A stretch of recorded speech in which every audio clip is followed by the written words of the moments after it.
Hello friends, solar चर्चा with Krishna में आपका स्वागत है। मैं कृष्णकांत श्रीवास्तव। अभी लास्ट जितने वीडियो डाले हैं तो उसमें हमने जैसे देखा है कि जब ज़्यादा कोई मॉड्यूल है जिसका करंट आईएससी बहुत ज़्यादा है, जो हमारे इन्वर्टर की जो एमपीपीटी की रेंज है 10 एम्पियर या 12 एम्पियर, तो उससे ज़्यादा अगर होती है तो मैंने उन वीडियो में बोला था कि आप उसे वाई कनेक्टर से या डिवाइड करके, ठीक है, एजेबी का यूज करके आप करंट को डिवाइड कर लीजिए दो भागों में और उसे फिर कनेक्ट करिए दोनों एमपीपीटी में। तो बहुत सारी कमेंट आई, मुझे पर्सनल मैसेज भी आया कि सर ये कैसे कर सकते हैं, ऐसा होता है क्या। तो आज का वीडियो उसी के लिए है। अगर आपको भी ये डाउट है कि हम करंट को डिवाइड कैसे करेंगे, हमारी सिंगल स्ट्रिंग है, स्ट्रिंग को दो भागों में बांट रहे हैं, तो क्या हमारा करंट कम होगा, वोल्टेज पे क्या फर्क आएगा, आउटपुट जो निकलेगी वो कितनी निकलेगी, तो ये सारे सवाल के या जो डाउट्स हैं इसका आज आपको ये सारे डाउट आपके क्लियर होने वाले हैं। तो चलिए चर्चा की शुरुआत करते हैं। चर्चा शुरू करने से पहले अगर आपने अभी तक चैनल को सब्सक्राइब नहीं किया है तो कर दीजिए, और जो भी वीडियो आप देखते हैं प्लीज उसे लाइक करिए ताकि मुझे मालूम हो जाए कि हाँ आपने देख लिया है। और आपके सोशल प्लेटफॉर्म पे उन्हें शेयर भी करिए। शेयर करते समय SEAC या क्रिस श्रीवास्तव KRISHH क्रिस श्रीवास्तव को टैग करना ना भूलिएगा, ताकि आपकी प्रोफाइल, आपके जो भी पोस्ट है वो मेरे भी वॉल पे आ जाए। तो शुरू करते हैं। हम स्ट्रिंग का करंट हम कैसे डिवाइड कर सकते हैं। तो डिवाइड करने से पहले हमें ये जरूरत है जानने की कि नीड क्या है, जरूरत क्या है, हम क्यों इसे डिवाइड करें, ठीक है, और इसका इंपॉर्टेंस क्या है। अगर हम डिवाइड करते हैं तो इसका क्या फायदा होगा। तो मान लीजिए कोई आपका एक 10 किलोवाट का इन्वर्टर है, जिसमें आपको 4 स्ट्रिंग लगा सकते हो, आप 2 भी स्ट्रिंग लगा सकते हो।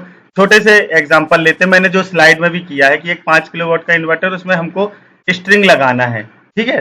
550 वॉट का मॉड्यूल मैंने यूज किया है जिसका VOC 17 एम्पियर है। लेकिन जो मार्केट में अवेलेबल है सोलर का इन्वर्टर, उसका जो ISC रेंज है वो सिर्फ 11 एम्पियर है पर स्ट्रिंग की। तो अब आप सोचिए कि 17 एम्पियर को 11 एम्पियर में अगर मैं कनेक्ट करूंगा तो मेरा मॉड्यूल इन्वर्टर खराब भी हो सकता है या नॉट सपोर्टेड हो जाएगा, ओवर करंट का फॉल्ट आ जाएगा उसमें।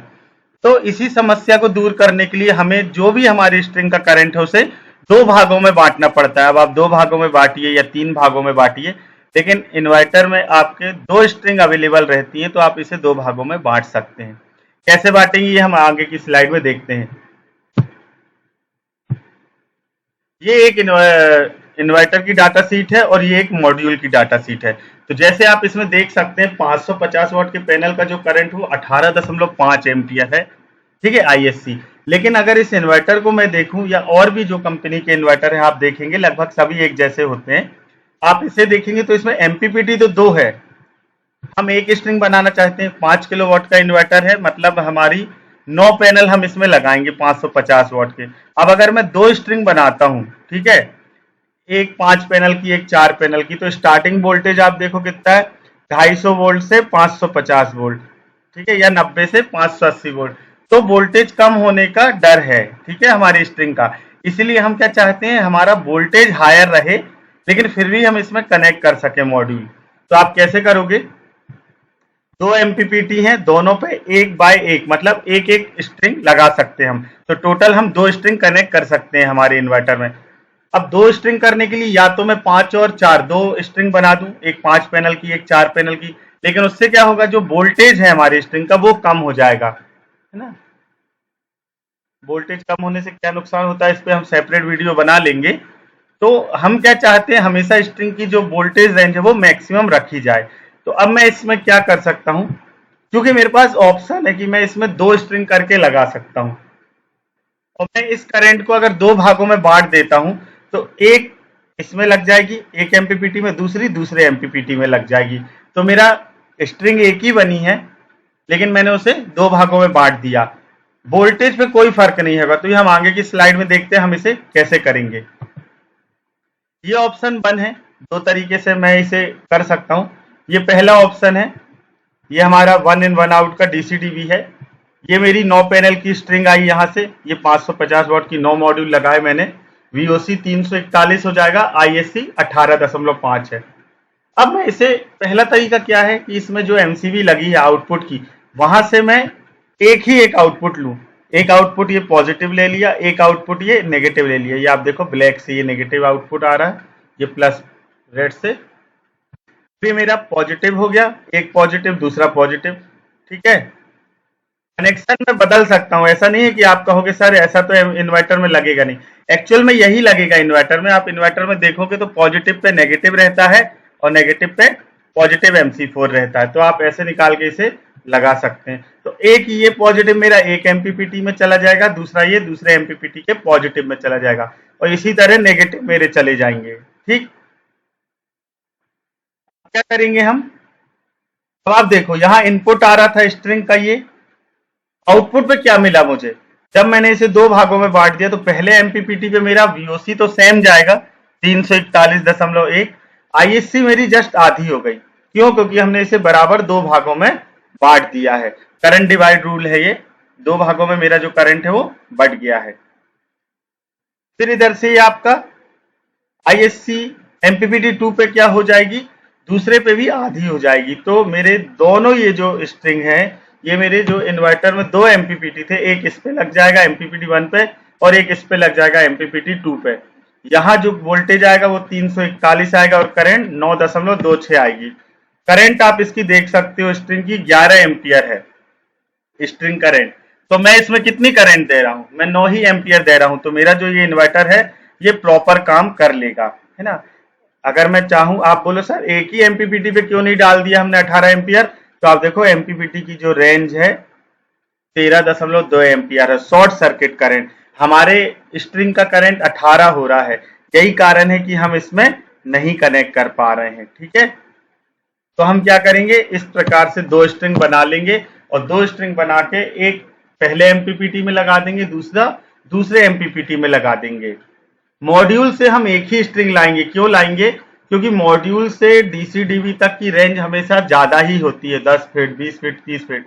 आप चार तार बना के लाओगे कि वहीं हमने सर वाई कनेक्टर ऊपर ही लगा लेंगे, तो उसमें हमारा तार ज्यादा लगेगा, इसलिए आप वहां से एक ही स्ट्रिंग बना के लाइए 9 मॉड्यूल की, उसे ये 1 इन 1 आउट के DC-DB में दे दीजिए, और फिर इसके बाद जो आउटपुट है आपका उसे आप दो भागों में बांट के आपके इन्वर्टर में कनेक्ट कर लीजिए। लेकिन ये जब आप करोगे तो आपको बहुत सावधानी से ये याद रखना है कि जब आप इस तरीके से कनेक्शन करोगे तो आपको पैरेलल मोड यूज करना पड़ेगा। किसमें, इन्वर्टर में। ये इन्वर्टर की डाटा शीट से मैंने लिया है। इन्वर्टर में दो मॉडल होते हैं या दो मोड होते हैं, ठीक है, ऑपरेशन मोड। एक होता है इंडिपेंडेंट मोड जो कि डिफॉल्ट होता है, मतलब फैक्ट्री सेटिंग ही आती है। If the two MPPT panel are independent, the input mode should be set as independent mode।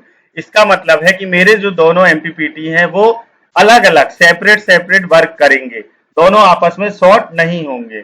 लेकिन जब मैं स्ट्रिंग को शॉर्ट करके दोनों MPPT में लगा रहा हूं तो इस कंडीशन में मुझे पैरेलल मोड सेलेक्ट करना पड़ेगा। If the two MPPT panel are parallel together by combiner, the input mode should be set as parallel mode। यहाँ ये जो MC4 का Y कनेक्टर लगा है ये क्या कर रहा है, कंबाइन कर रहा है। ये दोनों जो आपके आउटपुट है इस साइड अगर आप देखो तो दो का एक बना रहा है, तो इसे क्या कर रहा है, ये कंबाइन कर रहा है। इसीलिए जब हम इसे लगाएंगे तो हम पैरेलल मोड सेलेक्ट करेंगे, ना कि इंडिपेंडेंट मोड। एक ऑप्शन ये हो जाता है मेरा। दूसरा ऑप्शन मेरे पास है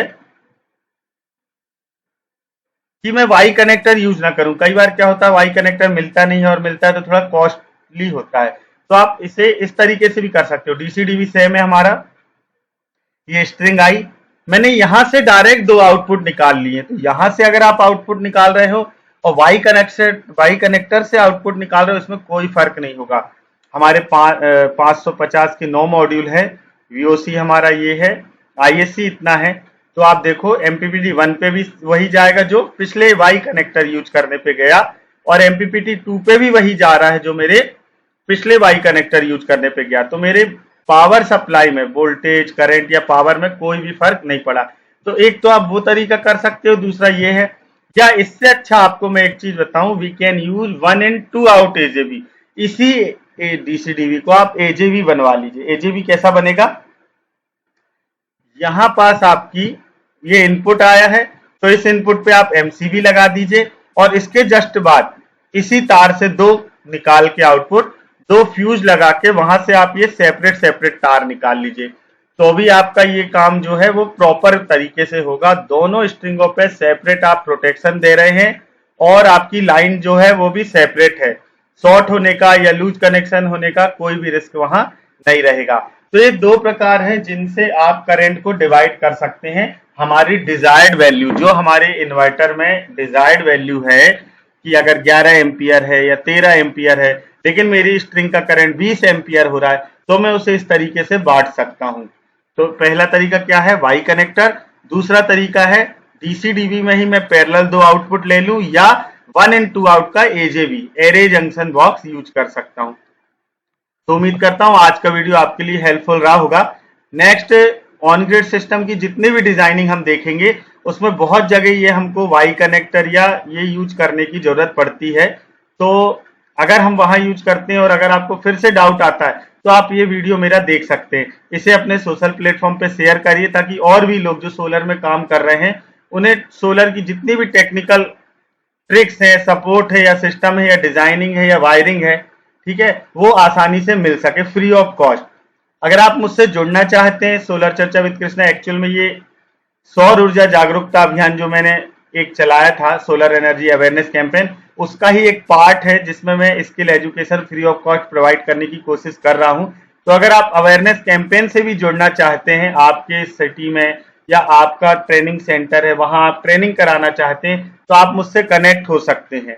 फिर मिलेंगे एक नए टॉपिक के साथ, एक नए डिस्कशन के साथ सोलर चर्चा विद कृष्णा में। तब तक के लिए इजाजत दीजिए, नमस्कार।